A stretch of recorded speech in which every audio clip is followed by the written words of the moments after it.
오늘 저희가 읽은 본문이 몇 장이죠? 에베소서 4장이죠. 제가 4장을 강조하는 이유는 뭐냐면 에베소서가 총 몇 장으로 되어 있죠? 6장으로 되어 있죠. 3장까지 끝내고, 그러니까 반을 끝낸 겁니다. 이제 오늘부터 4장에 들어가는데 1장부터 3장까지는 교리편이라고 말할 수 있어요. 신앙의 원리가 무엇인가, 구원이 무엇인가 하는 것들을 딱 논리적으로 설명을 잘 하고 왔습니다. 4장에 들어서면 실천편이라 그래요. 그런 구원의 원리가 이것이다 하면 이제 우리가 그 원리 안에서 어떻게 살아야 하는가, 그 삶에 대한 이야기가 이제 4장부터 6장까지의 내용입니다. 그러니까 이 교리와 실천은 하나죠. 교리 따로 있고 실천이 따로 있는 게 아닙니다. 어떤 사람은 교리는 있는데 실천이 없다. 그러면 정상적인 신앙의 삶의 모습이라고 할 수 없죠. 어떤 사람은 삶은 있는데 교리가 없어요. 그것도 문제입니다. 그러니까 바울 서신에 보면 여러 가지 거짓 교사들에 대한 이야기가 나오는데요. 이 거짓 교사들이 굉장히 열심히 살았습니다. 부지런하고 굉장히 열정적이었어요. 예수님 당시의 바리새인들이나 사두개인 이런 사람들이 하나님을 최고로 사랑하는 것처럼 이야기하고 그 열심의 정도가 굉장했습니다. 하지만 세례 요한이나 예수님이 그들을 향해 뭐라 그랬어요? 해칠한 무덤아, 독사의 자식들아, 그렇게 이야기했잖아요. 그러니까 그들의 열심을 그냥 질책한 겁니다. 그들의 열심은 좋아요. 근데 뭐가 제대로 되어 있지 않는 거예요? 말씀이 제대로 되어 있지 않는 거죠. 그러니까 말씀이 제대로 되어 있지 않으면서 열심만 있는 건 더 문제입니다. 차라리 말씀이 없으면 가만히 있는 게 좋은데 열심은 있어요. 그래서 사도 요한이 뭐라고 말하냐면 그 당시에 요한 3서에 보면 사람들을 집에 들이지도 말고 인사도 하지 말라 그러잖아요. 사도 요한이 집에 들이도 말고 인사도 하지 말라. 누구를? 거짓 교사들에 대해서. 그러니까 그 당시에 교회라고 하는 것은 이렇게 교회가 이제 가정교회식으로 되어 있기 때문에 이 성경을 가리키는 사람이나 목회하는 사람이 이렇게 돌아다니면서 이 집 저 집 돌아다니면서 가리켰단 말이죠.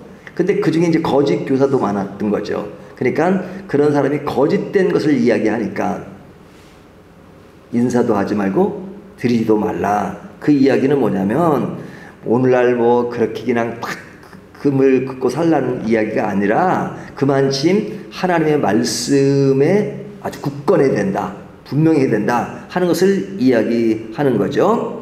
자, 오늘 1절을 보면 그러므로 주 안에서 갇힌 내가 너희를 권하노니 너희가 부르심을 받은 일에 합당하게 행하여 그러죠. 행한다는 말은 실천하는 거죠. 근데 어떻게 실천해야 되느냐? 부르심을 받은 일에. 이 부르심을 받았다는 건 뭐예요? 하나님이 우리에게 소명을 주신 거예요. 그리고 소명을 주셨을 때 우리에게 말씀하신 거잖아요. 우리가 구원받은 백성이 이런 사람이다 하는 것을 분명히 말씀하시고 그것이 부르심이에요. 그 부르심에 합당한 삶을 살아라. 그러니까 이 말씀에 모든 이야기가 다 들어있는 건가? 부르심이 있고 그 부르심에 합당한 삶. 이 두 가지의 균형이 굉장히 중요한데요. 그 부르심과 합당한 삶에 대한 이야기를 오늘 본문이 쭉 하고 있는 겁니다. 자, 그렇다면 우리가 부르심을 받은 사람으로서 우리의 삶의 모습은 어떠해야 되는가 하는 그 내용이 중요한데 그 내용의 첫 번째를 무엇으로 말씀하고 있냐면 삶의 흐름은 우리가 기본적으로 하나 되었다는 것을 강조합니다. 하나 되었다.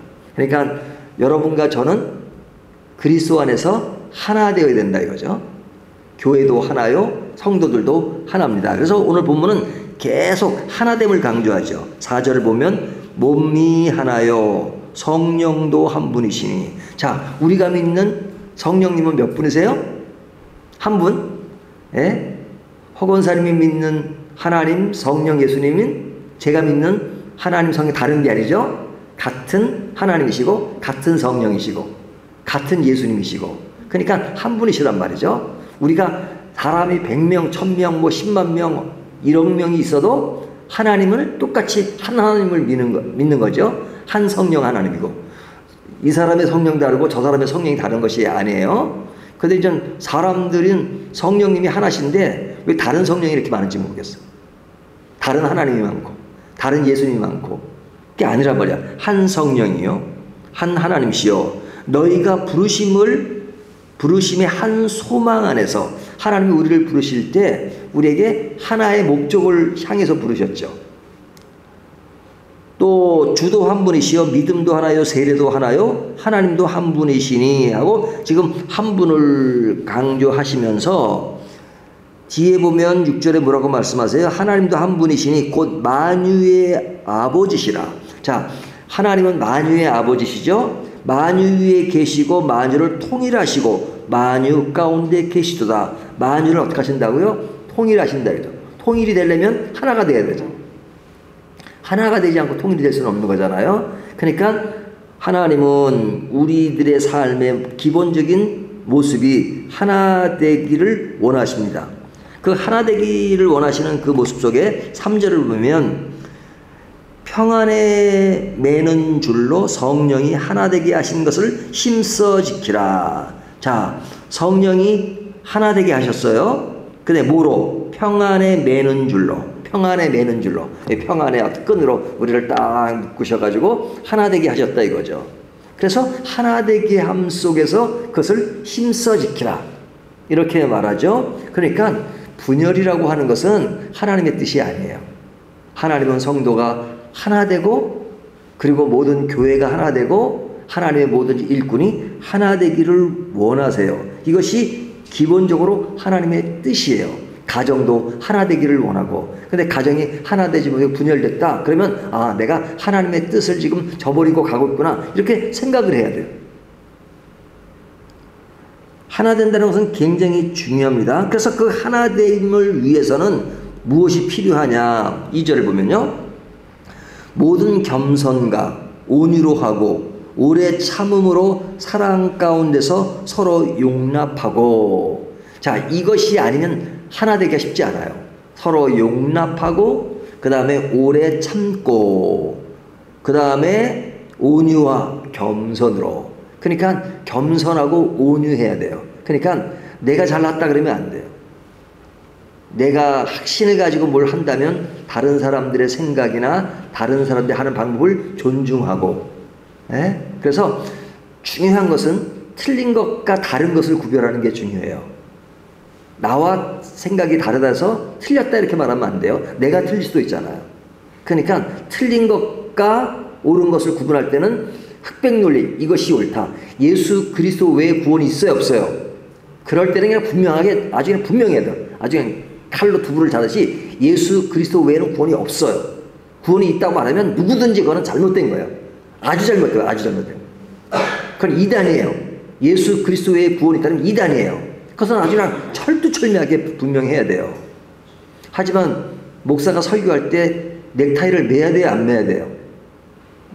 이런 것은 그렇게 중요한 게 아니란 말이죠. 그러니까 옳고 그른 게 아니고 다른 것. 그러니까 우리가 다른 것은 이 사람 다르고 저 사람 다른 것. 이것은 그렇게 중요하지 않기 때문에 선과 악의 문제가 아니라 진리의 문제가 아니란 말이죠. 그 나라의 문화에 따라서 우리나라 사람들은 우리나라의 문화가 있잖아. 김치를 먹고 해서 서양 사람들은 주로 주식이 빵이 되고 하는 건 다른 거예요. 쌀이 맞냐 빵이 맞냐 이것처럼 쓸데없는 논쟁은 없죠. 그렇기 때문에 진리의 문제와 비진리의 문제 또 다르냐 옳으냐 문제를 분명히 아는 것은 굉장히 중요하죠. 자 그래서 이 하나됨을 위해서는 이런 온유와 겸손이 필요하다 하는 것을 이야기합니다. 근데 단 중요한 것은 뭐냐면 하나 되는 것이 목적은 아니에요.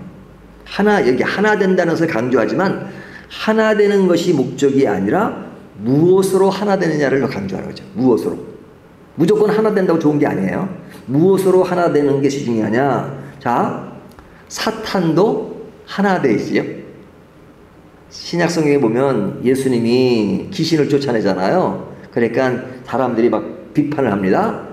뭐라고 하냐면 예수님을 귀신의 왕이라 그래요. 바알세불의 힘을 얻어서 귀신을 쫓아낸다. 그러니까 예수님이 뭐라고 말씀하셨어요? 귀신도 서로 분열하지 않는다. 어떻게 큰 사탄이 작은 사탄을 막 제압해가지고 그러지 않는다. 그 나라가 되려면 하나 돼야 된다. 그렇게 말하잖아요. 그러니까 사탄도 하나 돼요. 그러니까 하나 된 것이 중요한 것이 아니라 사탄이 하나 되는 것이 좋은 게 아니라 사탄은 분열돼야 돼요. 그렇죠? 그러니까 그럴 때 바른 진리 위에 있지 않는 것이 하나 된 것이 중요한 게 아니라 바른 믿음 안에서 하나 되고 하나님 안에서 하나 되는 것이 중요하지 하나님 밖에서 하나 되는 것은 그렇게 뭐 중요하지가 않아요. 그래서 하나를 강조하지만 무엇으로 하나 되냐가 중요하죠. 우리는 성령 안에서 하나님 안에서 믿음 안에서 구원 안에서 하나 된다는 것이 중요합니다. 오늘 본문은 이것을 이야기하는 거예요. 자, 이 이야기를 하고 나서 뒤에 이제 7절부터 16절까지 내용은 뭐냐면, 자, 하나됨이 중요하지만 그 하나됨에는 뭐가 필요하냐? 다양성이 있다는 거예요. 다양성. 자, 한 몸을 이룬다고 해서 우리가 그냥 뭐든지 똑같이 하나 된다. 그거 아니잖아요? 지금도 여기서 보면은 안경 쓰신 분이 3분 계시고 안경 안 쓰신 분이 4분 계세요. 제가 잘못 봤나요? 네. 자, 우리가 반드시 하나 되기 위해서 안경을 다 써야 된다. 안경을 다 벗어야 된다. 그럴 필요가 없죠. 잘 안 보이면 안경을 쓰는 것이고 그렇잖아요. 그러니까 하나 되었지만 다양해요. 우리의 그 뒤에 보면 그는 머리니 곧 그리스도라. 그러면서 지체란 말을 여기서는 하지 않지만 그리스도가 머리라는 것은 우리가 지체라는 거잖아요. 그러면 머리만 있으면 사람이 아니죠. 머리가 있고 뭐가 있어야 돼요? 손발이 있어야 되잖아요. 그러니까 우리가 한 지체로서 하나 되었지만 그 지체 안에 눈, 코, 귀, 발 이런 것이 다 있잖아요. 그러면 손발 그 기능은 다 다른 겁니다. 그러니까 한 지체 안에 다양한 것이 있듯이 우리가 하나 되었지만 다 다른 것이 있다 하면서 한 예를 드는데 그것이 뭐냐면 9절에 보면 올라가셨다 하셨을 땅 아래 낮은 곳으로 내리셨던 것이 아니면 무엇이냐 내리셨던 그가 모든 하늘 위에 오르신 자니 이는 만물을 충만하게 하려 하심이라 그러죠. 이 말이 좀 어렵긴 한데요. 이 말을 쉽게 얘기하면 옛날에 이제 장군이 전쟁터에 나가가지고 이제 전쟁을 해서 이기고 돌아옵니다. 그럼 이기고 들어올 때는 아주 그냥 진짜 잔치 분위기로 돌아오잖아요. 패전 장군은 그냥 다 기가 죽어서 돌아오지만 이 개선 장군은 그냥 아주 신납니다. 막 음악이 울리고 그리고 그냥 그 국민들이 백성들이 그냥 그 개선 장군을 환영하잖아요. 막 축제 분위기에서 오죠. 그러면 이제 개선 장군이 싹 말을 타고 이제 자기의 그냥 군사들과 같이 오잖아요. 그럼 뒤에는 누가 오느냐? 뒤에 포로들이 옵니다. 포로들. 그 포로들을 잡아가지고 오죠. 그러면 이제 포로들을 어떻게 하느냐? 포로들을 잡아오면 이제 그 모든 잔치가 끝난 다음에 이 개선 장군이 이제 그 포로들을 다 이렇게 해서 그들에게 역할을 줍니다. 너는 노예인데 노예 중에서 집 짓는 일을 해라. 너는 뭐 좀 배운 사람이니까 좀 모든 것을 관리하는 일을 하라 하고 그 포로들에게 이제 그 나라 백성으로 이렇게 받아들이고 그리고 이제 그들에게 역할을 줍니다. 지금 그 얘기예요. 예수님이 승천하실 때, 자 우리가 포로 같은 존재들이죠. 우리 존재들이지만 우리들에게 다 역할을 주셨듯이 우리에게 은사를 주셨다는 거예요. 은사. 다양한 은사를 줬는데 특별히 오늘 본문은 가르치는 은사를 이야기하는데요. 여기 보면 사도와 선지자와 복음 전하는 자와 목사와 교사로 은사라는 것이 이것만 있는 것이 아니라 가르치는 은사 외에도 굉장히 많은 은사들이 있잖아요. 뭐 수많은 은사들이 있죠. 그 은사들을 지금 나열하지 않고 지금 특별히 가르치는 은사만 이야기하고 있습니다. 자, 근데 이 은사를 주시는 이유가 뭐냐? 12절을 보면요. 이는 성도를 온전하게 하여 봉사의 일을 하게 하며 그리스도의 몸을 세우려 하심이라. 자, 이것이 은사를 주신 목적입니다. 첫째는 성도를 온전케 하며, 은사를 받았는데 성도가 온전케 하는 것이 아니고 성도를 그냥 온전치 않게 하는 그 은사라면 그것은 잘못된 은사예요. 온전케 하고, 그것이 잘못된 것인가를 확인하는 것은 열매로 알 수 있는데, 그 열매는 성도를 온전케 하지 않는 거예요. 분열을 만들고 한 몸을 만들지 않게 하는 거, 봉사의 일을 하게 하며. 그러니까 은사는 우리가 봉사 일을 하는 겁니다. 봉사. 그리고 그리스도의 몸을 세우는 것이다. 그렇죠? 그 그리스도의 몸을 세우는 것이다. 자, 그리스도의 몸을 세운다는 것이 뭐냐? 13절에 보면 우리가 다 하나님의 아들을 믿는 것과 아는 일에 하나가 되어, 자, 몸을 세운다는 것은 우리가 하나님의 아들을 믿는 것. 하나님의 아들이 누구세요? 예수님을 믿는 것과 아는 것에 하나가 되게 하는 것. 이것이 그리스도의 몸을 세우는 겁니다. 그리고 13절 다시 보면 온전한 사람을 이루어. 온전한 사람. 자, 온전한 사람이 어디에 있겠어요? 어떤 사람도 온전하진 않아요. 하지만 예수 그리스도를 통해서 온전한 거예요. 그러니까 내가 온전한 것이 아니라 예수 그리스도께서 온전하시고, 또 성령을 통해서 우리를 늘 잡아주시고 교정해 주세요. 틀렸을 때, 넘어졌을 때 일으켜주시고 잡아주시고.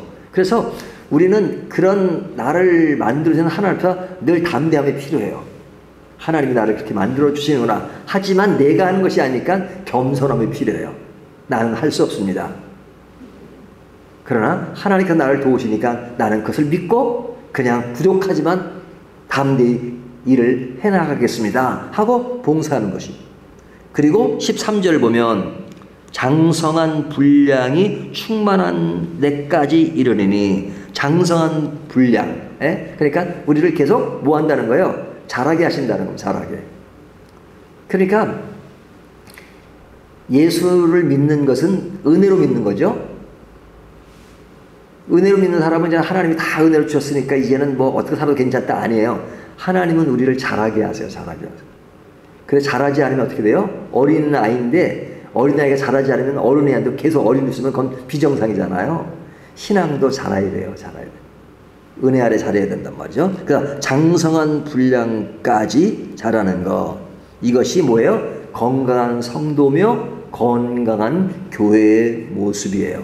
건강한 교회는 어린아이 수준에 머무르지 않는단 말이죠. 장성한 어른처럼 자란다는 겁니다. 이것이 건강한 모습이다. 자, 이 이야기를 오늘 본문이 하고 있는데 다시 한번 정리하면요. 성도는 구원받은 백성이죠. 은혜를 입은 자죠. 이런 사람은 부르심에 합당한 열매를 맺어요. 삶의 모습이 드러나요. 그런 것을 위해서는 우리가 그리스도 안에서 하나 되었다는 것을 인식하는 것이 중요하다. 그 하나됨은 무조건 하나가 아니라 그리스도 안에서, 성령 안에서, 하나님 안에서 하나 되는 것이고, 그 속에는 우리 각자가 가지는 은사가 다르다. 그 은사들이 다양하게 모여서 하나를 이룬 것이에요. 그래서 그 은사는 왜 필요한 것인가? 우리를 온전하게 하고 그리스도의 분량까지 자라게 하고, 그리고 서로 봉사되고 더욱더 하나 되게 하기 위해서 우리에게 은사가 주신 것이다. 그러니까 그 은사가 그런 역할을 하는 은사가 아니라면 그것은 하나님 주신 원래의 목적을 상실한 것이죠. 그래서 온전함 속에서 다양함을 이루는 믿음의 세계, 이것이 교회의 모습이고 건강한 성도의 모습이다 하는 것을 오늘 본문이 말씀해 주고 있는 것입니다. 오늘 이 말씀을 가지고 우리가 이렇게 건강한 믿음의 길을 가고 있는가 하는 것을 다시 한번 비춰보면서 더욱더 건강한 믿음의 길을 가시기를 진정 바라겠습니다.